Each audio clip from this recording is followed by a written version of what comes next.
So what we're learning in the reset is how to bring that all back home. And Jeff, I promise you, if you can just stay consistent, I will walk you through a boundary, not even an invite. With some of the ways that she's describing, we will put a boundary in place. But first, we must show up. Otherwise, it does nothing. You just get another disrespectful fuck you. So I got a nice guy question, and nice girl question. So, short topic, got into it over laundry. I got my ass chewed a while ago for folding her laundry and putting it away. Okay. Because, yeah. So good. I do my laundry. We used to do all of our laundry together. Now it's she does hers, I do mine. And, of course, I do all the kids. You know, I show up around the house. That's not a problem. It's just her not wanting to interact. But anyways, she blew up. I'm like, fuck it. I've got to go pay taxes. I got to go pick up my daughter. I'm just going to leave a little bit early and left. Well, I'm still kind of pissed about it. And she's already just clicked, done. And she's always been this way. She's just like, it's not a big deal. She's over it. And I don't know, am I holding on to it? Is that part of me, part of the nice guy thing, is holding on to it? Well, you could. It's something I need to work on? You keep score a lot, so possibly, right? The thing about it is, why are you letting it bother you? You're mad because she just snapped at you for doing the laundry, what, wrong? Folding her clothes the wrong way, putting them in the wrong spot, or what? Oh, no, because I did it, period. I folded them up and put them away.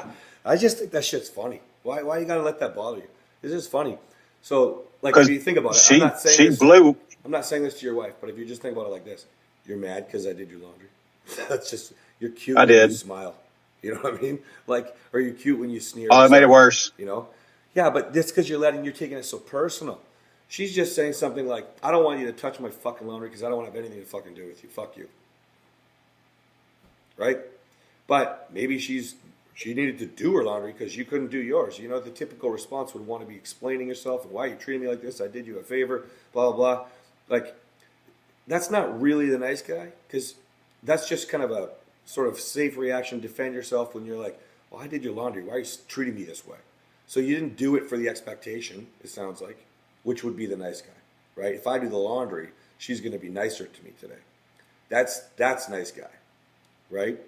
But if you're just angry about it, well, it's, technically, if you're going into keeping score and stuff, yes, that'd be the nice guy. But really, I think that you got to look at it just a little bit different. Look at it like, why do I give a shit? Honestly. She's mad about everything right now. So if it wasn't... Well, she got better because I had a big blow up last weekend. And I just... Because, you know, she's a class 3. She does not... No matter how well I lead, she does not follow at all. And I've realized through our whole relationship that she's always been this way. I kind of let it build up, and I finally had to lay into her and like, hey, you're being a fucking ass. And then it'll click in and she'll quit. Yeah, but try doing it more my way. Hey, babe, I'm on your team. She's screaming at you for doing the laundry. Hey, babe, we're wearing the same jersey. Like, instead of saying you're being an ass, because we all know she's being an ass, right? And you can, if you do this correctly, Jeff, the goal is to show up, be proud of who you are, so you can go, hey, listen, this behavior, no, thank you.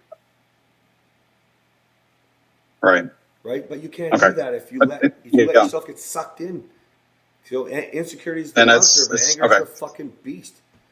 Either way, you can't show up this way. You must always be proud of who you are.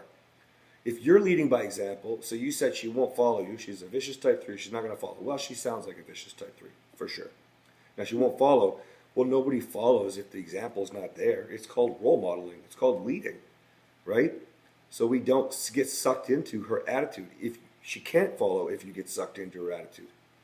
Don't jump on the fucking crazy train with her.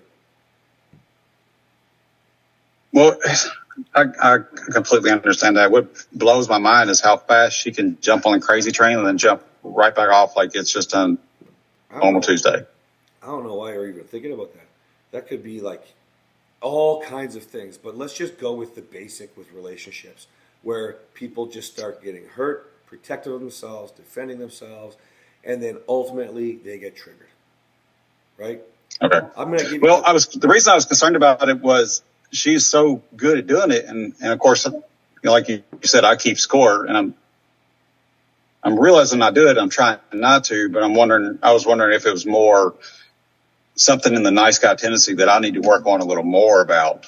Mostly the biggest problem that nice guys have is the giving to get, right? And unwrapping that package and going, okay, by the time I'm proud of who I am entitled to a reciprocal relationship, right? But up until then, you have to spend all this time going, did I do that because I wanted something in return? You didn't give me any indication. It's possible you did with the laundry. And then that would be why you're so angry. But that's not the indication you gave me. Sounds like you to explain the laundry. When I work from home, where my computer is like 15 feet from the laundry machine. So I hear it running. As soon as it stops, it's like, all right, I get a break from work. I'll go fucking switch it over. Then I go back to work. It gives me, it's just triggered in my head. I just fucking do it. Pardon me. So it's not that you were doing it to give to get. You're just being a man at home and handling shit. Correct? An adult? Right. Cool. So then, no. That's not what's feeding your anger. It's not the covert contracting. You were just showing up. Now what's happening is you don't like being treated poorly. Nobody does. Right? Okay. But what we got to do is think about leadership, the role modeling I was talking about. Who do I want to be? We can't motivate her with a boundary. We can't prevent her from disrespecting and treating you this way, your mom, or her mom, I guess, this way, the kids this way, until you're always showing up with how you're supposed to speak. Right? Right. Which means we can't be defensive, angry, lashing out. We can't be raising our voice. We can't be pouty. We can't even show the frustration.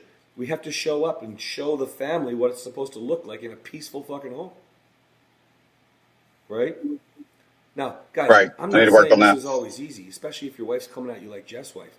My kids, same thing. I know a lot of you can relate. They're like little freaking tornado hurricanes with violent words and they're like the biggest narcissists on the planet.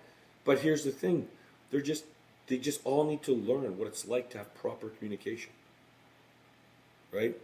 To have a peaceful home, to feel safe, to allow those feelings out, and then learn how to share those feelings in a safe way. This is why men and women get married and are expected to know how to communicate in relationships, because we didn't do this, and now we're getting divorced.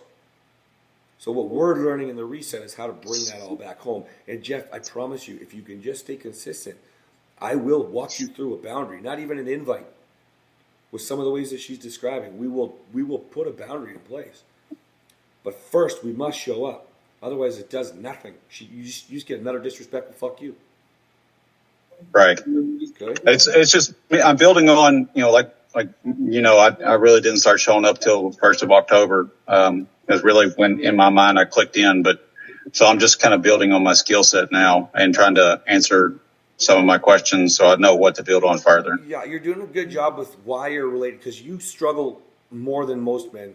You're deep in the nice guy. Deep. Okay? Yeah. And so, although every man comes through the program, we have to address this. There's some of you, like you, Jeff, that you have to continually question. And I don't remember if you were on the call yesterday or not, but that's when, remember I said, I gave the example, guys, and I was like, did you see that? I went right for Catherine's approval right there. Right? Did you see that 25 minutes ago? As soon as I said, did you catch that, babe? And I didn't swear because she asked me not to swear. Right? The point is recognizing it. The first way to be able to do that on your own is to do it like this, where you're asking us. Okay? All right. So it's all good. I know I didn't catch all the call. I got into an emergency meeting yesterday. You should go watch it. It's such a good example. And then Catherine, we talked about reflection. Catherine came on and gave her reflection. So anyways, you should check it out.